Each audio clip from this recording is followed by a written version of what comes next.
ഓം നമോ നാരായണായ. ഹരിപ്രിയ അസ്ട്രോവിഷൻ ചാനലിലേക്ക് എല്ലാവർക്കും സ്വാഗതം. ആദ്യമായിട്ടാണ് നമ്മുടെ വീഡിയോ കാണുന്നതെങ്കിൽ സബ്സ്ക്രൈബ് ചെയ്യുവാനും ഷെയർ ചെയ്യുവാനും മറക്കരുത്. കൂടാതെ ജാതക സംബന്ധമായിട്ട് എന്തെങ്കിലും സംശയം തോന്നുന്ന പക്ഷം എൻ്റെ ഈ വാട്സപ്പ് നമ്പറിൽ ബന്ധപ്പെട്ടുള്ളൂ. ഞാനിവിടെ പറയുന്നത് ഭരണി നക്ഷത്രത്തിൽ ജനിച്ചവരുടെ ജൂലൈ മാസത്തെ ഗുണദോഷ ഫലങ്ങളെക്കുറിച്ചാണ്.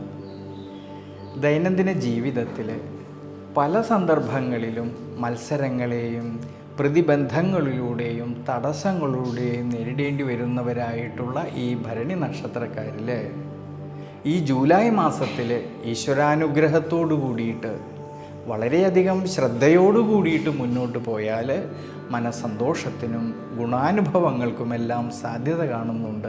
ഈ ഒരു സമയങ്ങളിൽ ആരോഗ്യപരമായിട്ട് ഗുണാനുഭവങ്ങൾക്ക് സാധ്യത കാണുന്നുണ്ടെങ്കിലും ഭരണി നക്ഷത്രക്കാർക്ക് ഏഴരശനിയുടേതായിട്ടുള്ള സ്വാധീന ശക്തി നിലനിൽക്കുന്നത് കൊണ്ടും ജന്മരാശ്യാധിപനായിരിക്കുന്ന ചൊവ്വയ്ക്കാണെങ്കിൽ അഷ്ടമഭാവസ്ഥിതി ഉള്ളതുകൊണ്ട് പ്രത്യേകിച്ച് യാത്രകളിലും ഡ്രൈവിങ്ങിലും വളരെയധികം ശ്രദ്ധിക്കണം. ഈ ജൂലൈ മാസത്തിൽ വീഴ്ചകളും ക്ഷതങ്ങളും വരാതെ പ്രത്യേകം ശ്രദ്ധിക്കേണ്ടുന്നതായിട്ടൊരു സമയമാണ്.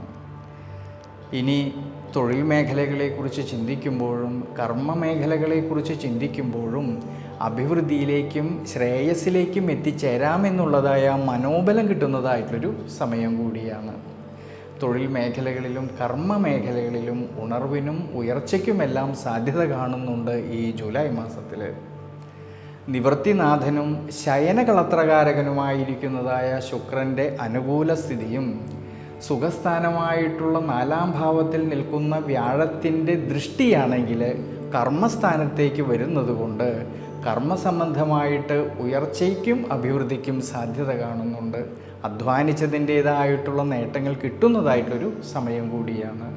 പ്രത്യേകിച്ച് ഈ ഒരു സമയങ്ങളിൽ ബിസിനസ്സിന് പിന്തുണ ലഭിക്കുവാൻ ഉതകുന്ന വിധത്തിലുള്ളതായ പുതിയ ഓഫറുകൾ കിട്ടുവാനും സാധ്യത കാണുന്നതായിട്ടൊരു അനുകൂലമായിട്ടുള്ളൊരു സമയം കൂടിയാണ്.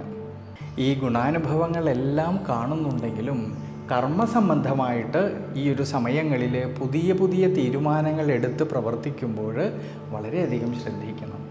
കാരണം കർമാധിപതിയായിരിക്കുന്നതായ ശനീശ്വരനാണെങ്കിൽ ദുരിതസ്ഥാനത്ത് 7ാം ശനിയിലൂടെ സഞ്ചരിക്കുന്നതായിട്ടൊരു സമയം കൂടിയാണ്. അതുകൊണ്ട് കർമ്മസംബന്ധമായിട്ട് അധികാരികളുമായിട്ടോ തൻ്റെ കൂടെ നിൽക്കുന്ന സഹായികളുമായിട്ടോ അഭിപ്രായ ഭിന്നതകളോ മനോവിഷമതകളോ വരാതെ പ്രത്യേകം നോക്കേണ്ടതാണ് ഈ ഒരു സമയങ്ങളിൽ.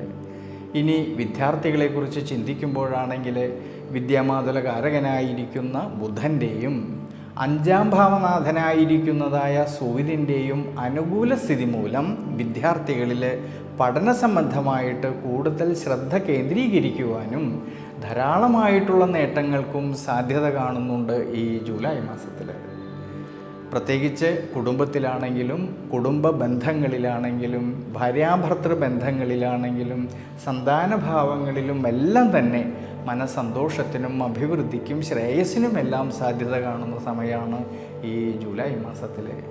പ്രത്യേകിച്ച് ഈ ഒരു സമയങ്ങളിൽ ധനസംബന്ധമായിട്ട് ധാരാളമായിട്ടുള്ള നേട്ടങ്ങളും ഉയർച്ചയും കാണുന്നുണ്ടെങ്കിലും 7ാം ശനിയിലൂടേതായ സഞ്ചരിക്കുന്ന ശനീശ്വരൻ വ്യയസ്ഥാനമായിട്ടുള്ള 12-ാം ഭാവത്തിൽ നിൽക്കുന്നത് കൊണ്ട് അപ്രതീക്ഷിതമായിട്ടുള്ളതായ ചിലവ് വർധനവിന് സാധ്യത കാണുന്നുണ്ട് ഈ ഒരു സമയങ്ങളിൽ. അതുകൊണ്ട് സാമ്പത്തിക സ്ഥിതിയിൽ ചാഞ്ചാട്ടം വരാതെ പ്രത്യേകം ശ്രദ്ധിക്കണം. കഴിവതും അനാവശ്യമായിട്ട് വരുന്നതായ പാഴ്ചിലവുകളെ ഒഴിവാക്കിക്കൊണ്ട് മുന്നോട്ട് പോകുന്നത് വളരെ ഉചിതമായിട്ടാണ് ഈ ഒരു സമയങ്ങളിൽ കാണുന്നത്. അതുകൊണ്ട് ഭരണി നക്ഷത്രക്കാർ ഈ ഒരു സമയത്ത് ശാസ്താപ്രീതികരമായിട്ടുള്ള വഴിപാടുകൾ ചെയ്യുന്നതും പ്രത്യേകിച്ച് ശാസ്താവിന് നീരാഞ്ജനം ചെയ്യുന്നതും നെയ്വിളക്ക് വെച്ച് പ്രാർത്ഥിക്കുന്നതും എല്ലാം വളരെ നല്ലതാണ്. ശിവക്ഷേത്രത്തിലാണെങ്കിൽ ഭഗവാനെ രുദ്രധാര ചെയ്യുന്നതും പിൻവിളക്ക് വെച്ച് പ്രാർത്ഥിക്കുന്നതും വളരെ ഉചിതമായിട്ടാണ് കാണുന്നത്. ആഞ്ജനേയസ്വാമിക്കാണെങ്കിൽ വെറ്റിലമാല സമർപ്പിക്കുന്നതും വളരെ നല്ലതാണ്.